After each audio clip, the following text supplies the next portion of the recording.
Hello बच्चों, welcome to my YouTube channel SRP classes. बच्चों यहाँ पे अपने चैनल का मैं नाम लिख देता हूँ।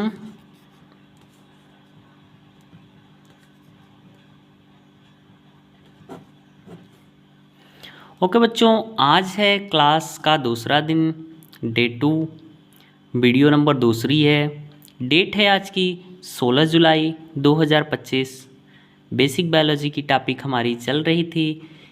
पिछले वीडियो 1 में हमने बेसिक बायोलॉजी के फर्स्ट पार्ट यानी कि 2 साइंटिस्ट के बारे में डिस्कस कर लिए थे। यहाँ पे आपके क्लास 11th में 5 साइंटिस्ट हैं, क्लास 12th में भी 5 साइंटिस्ट हैं। 2 साइंटिस्ट के बारे में कल का डिस्कस कर लिए हैं, अब आगे दो साइंटिस्ट के बारे में आज डिस्कस करेंगे।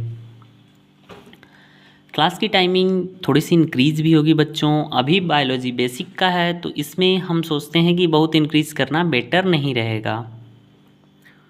ओके बच्चों, आपके यहाँ पे तीसरे साइंटिस्ट जो थे वो हैं जीएन रामचंद्रन सर।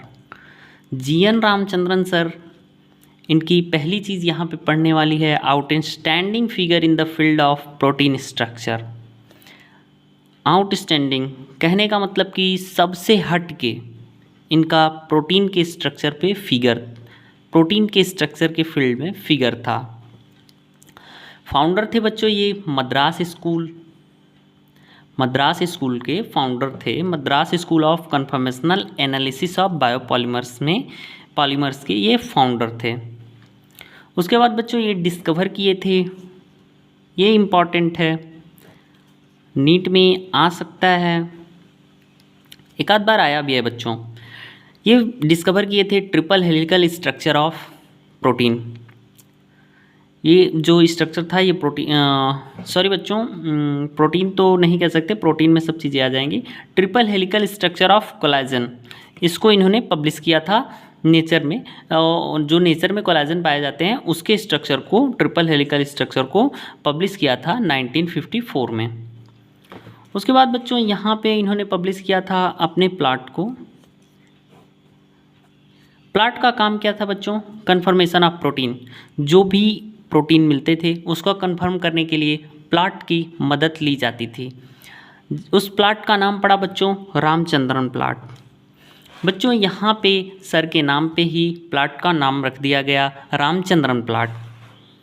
इसके बाद बच्चों जन्म हुआ रामचंद्रन सर का अक्टूबर 8, 1922 में और डेथ हुई अप्रैल 7, 2001 में। आगे की लाइन देखें बच्चों तो यहाँ पे लिखा है Ramachandran met Linus Pauling and was deeply influenced by his publication on models of alpha helix and beta sheet structures that directed his attention to solving the structure of collagen. Okay बच्चों, ये तो जहाँ तक हमें आशा है सारी चीज़ें ऊपर की समझ में आपको आ गई होंगी। सेम कहीं कहीं आपको ऐसे भी मिलेंगे कि एनसीईआरटी की लाइन कहीं कहीं सेम रहेगी, कहीं क्या बहुत ज़्यादा जगह पे सेम आपको एनसीईआरटी की लाइन मिलेगी।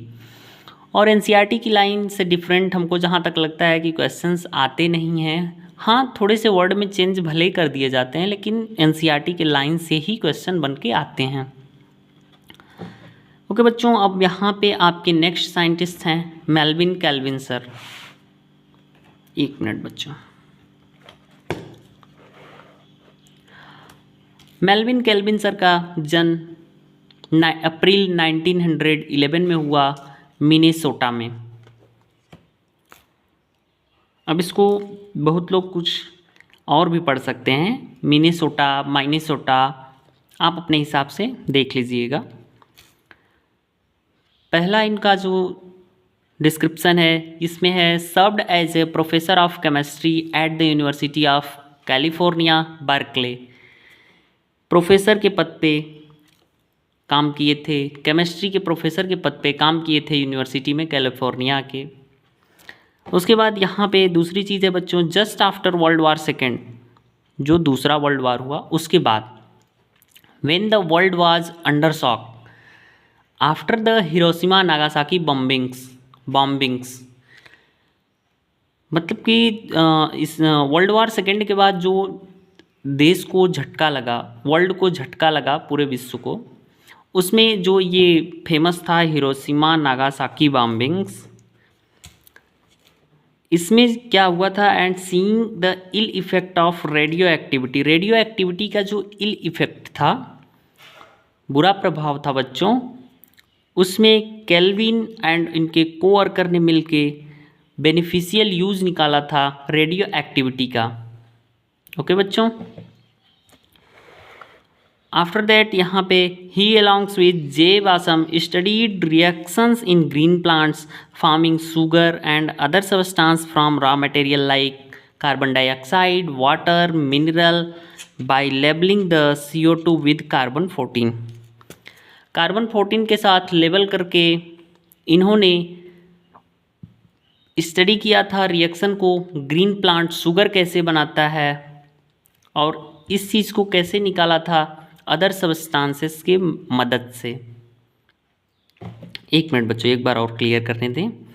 ही along with J Bassham studied reaction in green plants forming sugar and other substances, जो रिएक्शन ग्रीन प्लांट्स में हुए थे फॉर्मिंग शुगर और अदर सब्सटेंसेस से रॉ मटेरियल के द्वारा, वे चीज़ें हैं इसमें बच्चों। इसके बाद यहाँ पे आपका नेक्स्ट आता है इन्होंने कुछ प्रपोज भी किया था। बात ऐसी है कि प्रपोज की लाइन कहीं दूसरे जगह आप लोग यूज ना करें। इन्होंने कुछ प्रपोज भी किया था। प्रपोज क्या किया था केल्विन सर ने? प्लांट्स क्या है, लाइट एनर्जी को चेंज करता है जब केमिकल एनर्जी में, प्लांट्स लाइट एनर्जी को केमिकल एनर्जी में चेंज करता है जब, तो क्या क्रिया होती है? तो उसमें क्रिया होती है by transferring an electron in an organized array of pigment molecule and other substances. ये स्टेप फॉलो होते हैं जब प्लांट लाइट एनर्जी को केमिकल एनर्जी में चेंज करता है। इलेक्ट्रॉन का ट्रांसफ़र होता है एक सुव्यवस्थित तरीके से, ओके बच्चों, of pigment molecule and other substances. और जो इलेक्ट्रॉन का ट्रांसफ़र होता है एक सुव्यवस्थित तरीके से, वो पिगमेंट मॉलिक्यूल से और अदर सब्सटेंसेस के द्वारा होता है, अदर सब्सटेंसेस की मदद से होता है। उसके बाद नेक्स्ट लाइन है बच्चों यहाँ पे, mapping of the pathway of carbon assimilation in photosynthesis earned him Nobel prize इन 1961।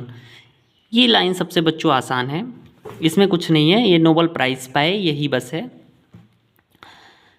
किस चीज़ पे पाए ये भी चीज़ क्लियर है। आप लोग इतने नादान नहीं हैं क्योंकि आपका स्टैंडर्ड क्लास 11th का है और वो भी बच्चे निकल चुके होंगे, बहुत कम बच्चे बचे होंगे कोरोना वाले। अब इसके बाद आखिरी पॉइंट है आपका बच्चों, the principle of photosynthesis as established by Calvin are at present समय में, वर्तमान समय में being used in the studies on renewable resource for energy and material। इस चीज़ में तो इनका एकदम अच्छी तरह से यूज होता है। और बेसिक स्टडी में कब यूज होता है? सोलर एनर्जी के रिसर्च में बेसिक स्टडी में यूज होता है। तो मिलते हैं बच्चों अब अगले साइंटिस्ट के साथ नेक्स्ट वीडियो में। वीडियो नंबर 3 होगी वो। अगर यहाँ पे थोड़ी भी चीज़ें हमारी अच्छी लगी तो आप चैनल को सब्सक्राइब कर लीजिए, वीडियो को लाइक कर दीजिए, प्यारा सा कमेंट कर दीजिएगा इस पे और शेयर ज़रूर से ज़रूर करिएगा, क्योंकि आपके भी फ्रेंड पढ़ेंगे तो भी आपको अच्छा ही होगा और हमें भी अच्छा लगेगा। ओके बच्चों, मिलते हैं नेक्स्ट वीडियो में। Thank you.